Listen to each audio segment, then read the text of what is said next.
We were few, but we were bad.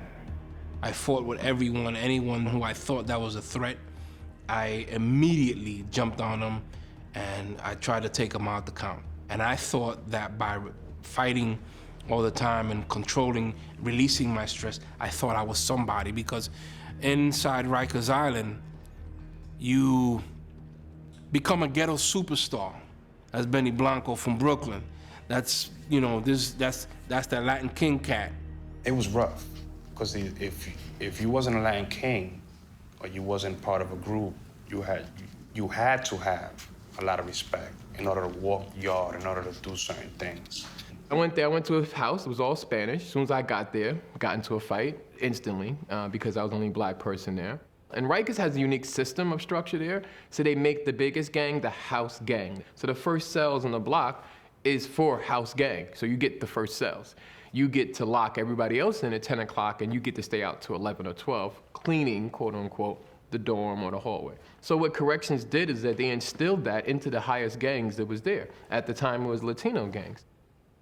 Blacks started feeling it into the prison more, and they created this system called brotherly love overrides oppressive destruction, which stood for blood. And it became a union so that if you got in trouble in the streets, then you had a family inside the prison system too. When I became a blood, now it was more so I had an authority. Now I am the authority.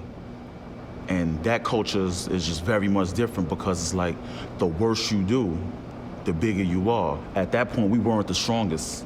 We weren't the most. It was a gang that was bigger than us. There was a Hispanic gang, the Latin Kings. They were the majority. We were the minority. I ended up putting in a lot of work, and by putting the work, I mean a lot of physical contact, a lot of violence, a lot of stabbings, a lot of cuttings. So now when I say jump, now it's for real. Now it's you're gonna jump. And if you don't do it, I got 35 other people in here that's gonna make you do it. When the Bloods were created, it was putting fear in a lot of people. It was very few of our people who stood their ground. And it became this whole type of system that was with the Latin gangs 10 years prior, was now with the Bloods and the Crips and other gangs, where they had control, and the officers gave them power, gave them drugs, gave them influence, right? And the COs always was the oppositional gang. Whether they was a secret member of this gang, they was an entire gang themselves, and that's the way they portrayed themselves.